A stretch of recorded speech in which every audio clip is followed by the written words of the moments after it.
Good afternoon. Happy Valentine's Day. I can sense the love in the room. First off, last night, the Treasury Department's Office of Foreign Asset Control, OFAC, labeled the Venezuelan vice president as a specially designated narcotics trafficker under the Kingpin Act. Before I continue with the briefing and look forward to your questions, I want to turn it over for a short time to newly minted Secretary of the Treasury, Steven Mnuchin, to issue a brief statement on this and deliver a few questions. Secretary Mnuchin. Thank you. Pleasure to be here on my first busy day in office. Yesterday, the Department of Treasury's Office of Foreign Asset Control, known as OFAC, designated Venezuelan national Tarek El-Assami as a specially designated narcotics trafficker pursuant to the Foreign Narcotics Kingpin Designation Act for playing a significant role in international narcotics trafficking. Al-Sami's primary frontman, Venezuelan national Samark Lopez Bello, was also designated. These designations follow a multi-year investigation into Al-Sami's criminal activities, and President Trump appreciates the hard work put into this case by the Department of Treasury, the Department of State, as well as the National Security Council and many people throughout law enforcement. Following the signing of the executive order last week, designing to break the back of criminal drug cartels, this action demonstrates the President's seriousness about fighting the scourge of drugs in the United States. In addition, he wants to send a clear message to the people of Venezuela that America stands with them.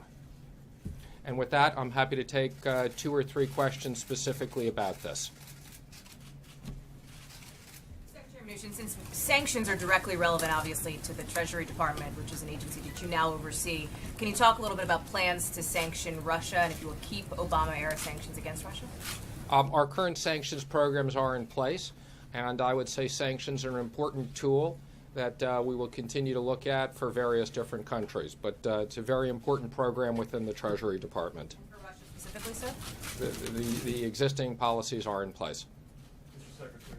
Yes. Contemplating any additional sanctions against Iran, and can you tell us what you think the bottom line will be of these particular sanctions you announced yesterday and are referring to today for the Venezuelan vice president? What's it going to mean? First, let me just comment, again, this is as a result of a very long effort. Yes, this was underway. This was a very long effort, but the implication is quite significant. We expect that there will be frozen tens of millions of dollars. And again, that sanctions are a very important way of us sending a message that we will not stand for illicit activities, whether they're drug trafficking or terrorism. Secretary, including sanctions, what other tools are you looking at? I can't comment on all the tools, but again, let me just reinforce that sanctions are a very important tool within the department, and we will use them as appropriate. More with Iran, sir?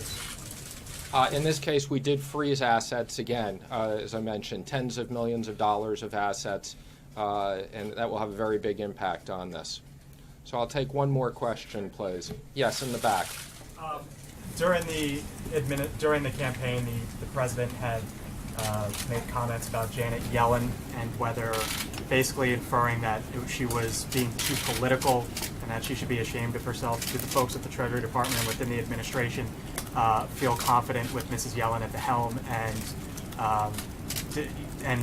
to be able to set monetary policy going forward? Well, let me just comment. I'm really here today again to talk about the Venezuelan situation. But let me just say that there is a tradition of the Secretary of Treasury having ongoing meetings with the head of the Federal Reserve, and I look forward to that now that I'm in office, doing that and spending time with her. Thank you very much, everybody. It's a pleasure to be here on my first day. Thank you. All right, let's get back to the fun. We've been reviewing it. I want to address the events of last night first and foremost. We've been reviewing and evaluating this issue with respect to General Flynn on a daily basis for a few weeks, trying to ascertain the truth. We got to a point not based on a legal issue, but based on a trust issue, where the level of trust between the president and General Flynn had eroded to the point where he felt he had to make a change. The president was very concerned that General Flynn had misled the vice president and others. He was also very concerned, in light of sensitive subjects dealt with by that position of national security advisors like China, North Korea, and the Middle East, that the president must have complete and unwavering trust for the person in that position. The evolving and eroding level of trust as a result of this situation and a series of other questionable instances is what led the president to ask for General Flynn's resignation. Immediately after the Department of Justice notified the White House counsel of the situation, the White House counsel briefed the president and a small group of his senior advisors. The White House counsel reviewed and determined that there is not an illegal issue, but rather a trust issue.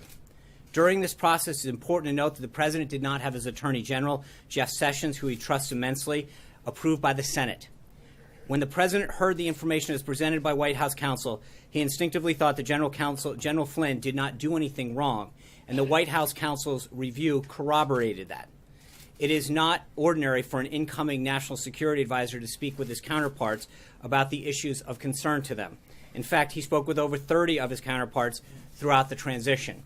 As Charles Krauthammer said last night, it is, quote, perfectly reasonable for him to do so.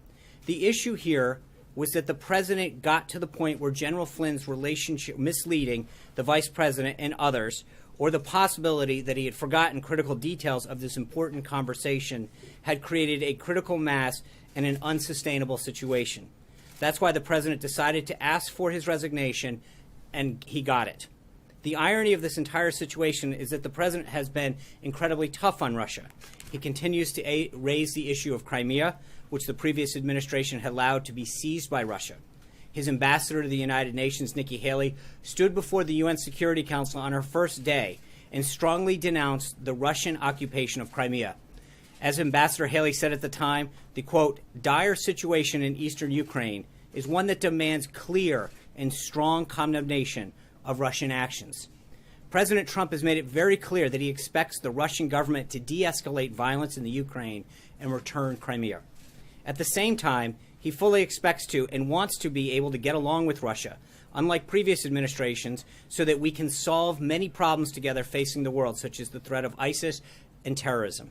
The president is currently evaluating a group of very strong candidates that will be considered to fill the National Security Advisor position permanently, and is confident in the ability of General Kellogg, a decorated and distinguished veteran of the United States Army, until that person is ultimately chosen.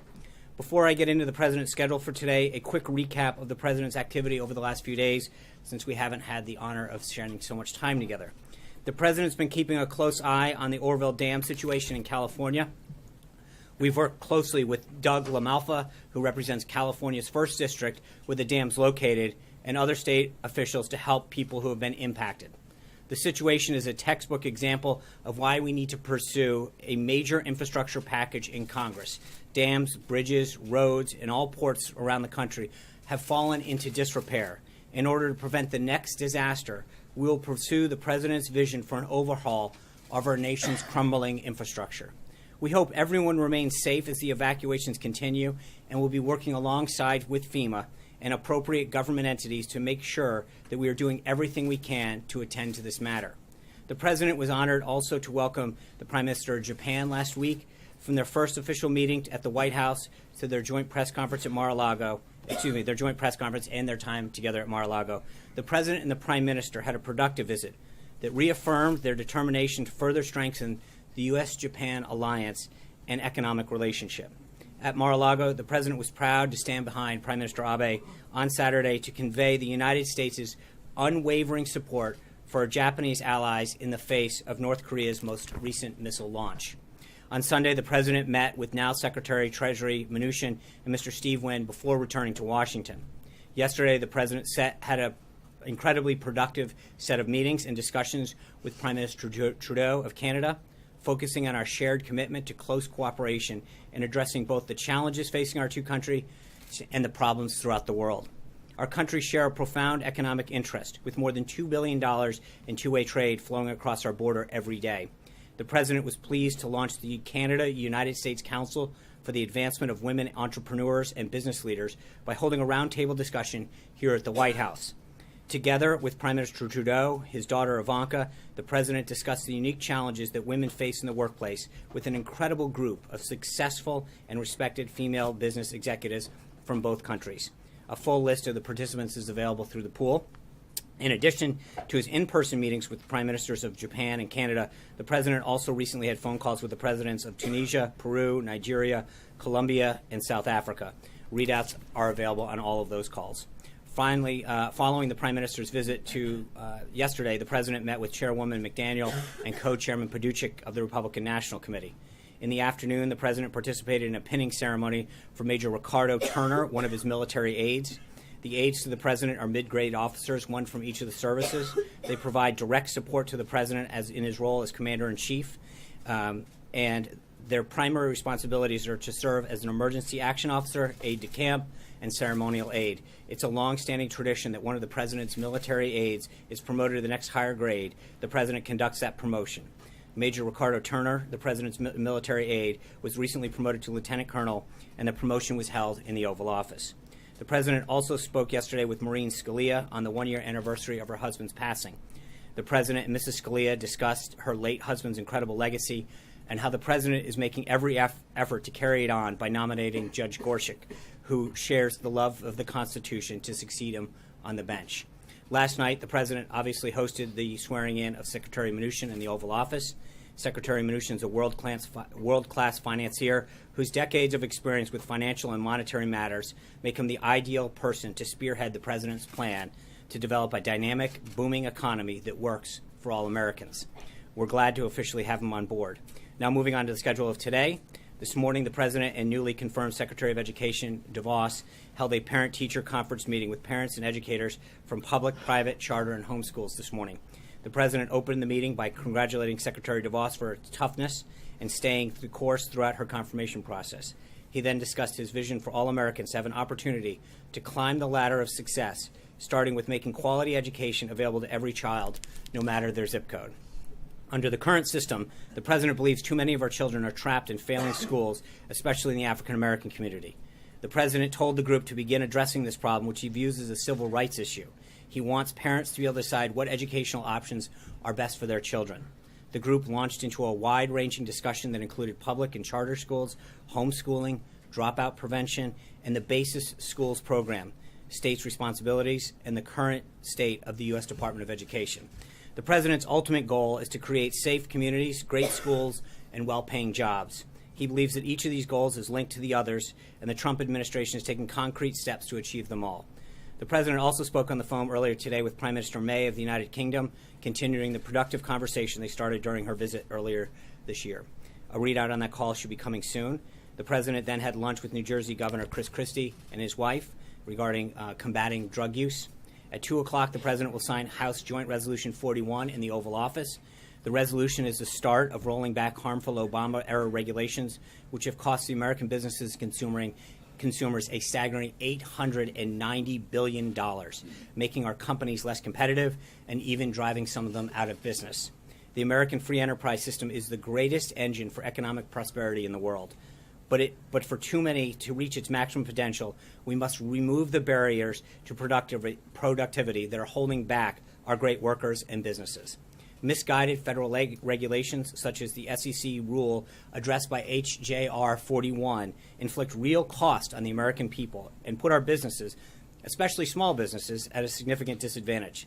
It's a priority for the Trump administration to fix our broken regulatory system so that it enhances American productivity and well-being without imposing unnecessary costs and burdens. Signing this joint resolution is one more step towards achieving this goal.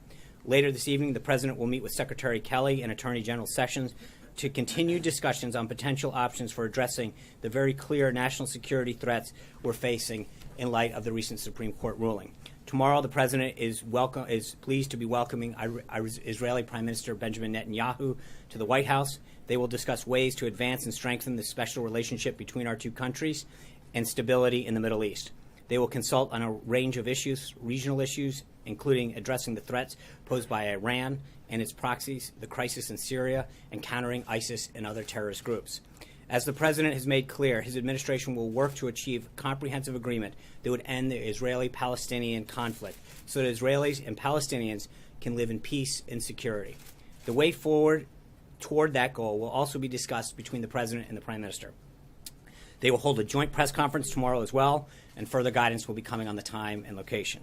Looking ahead to Friday, the President will travel to Charleston, South Carolina to attend the rollout of the first Boeing 787-10 Dreamliner. This visit will give the President an opportunity to celebrate a huge milestone for thousands of workers at Boeing, America's #1 exporter and the millions of American workers involved in aerospace. This trip has been months in the making, and we're thrilled to celebrate the rollout of this amazing plane. With that, I'd be glad to take some of your questions. Jonathan Karl.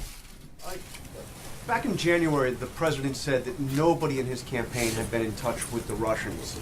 Now, today, can you still say definitively that nobody on the Trump campaign, not even General Flynn, had any contact with the Russians before the election? My understanding is that what General Flynn has now expressed is that during the transition period, well, we were very clear that during the transition period, he did speak with the ambassador. I'm talking about during the campaign. I don't have any. There's nothing that would conclude me that anything different has changed with respect to that time period. And why would the President, if he was notified 17 days ago that Flynn had misled the Vice President, other officials here, and that he was a potential threat to blackmail by the Russians, why would he be kept on for almost 3 weeks? Well, that assumes a lot of things that are not true. The President was informed of this. He asked the White House counsel to review the situation. The first matter was whether there was a legal issue. And we had to review that whether there was a legal issue, which the White House counsel concluded there was not. As I stated in my comments, this was an act of trust.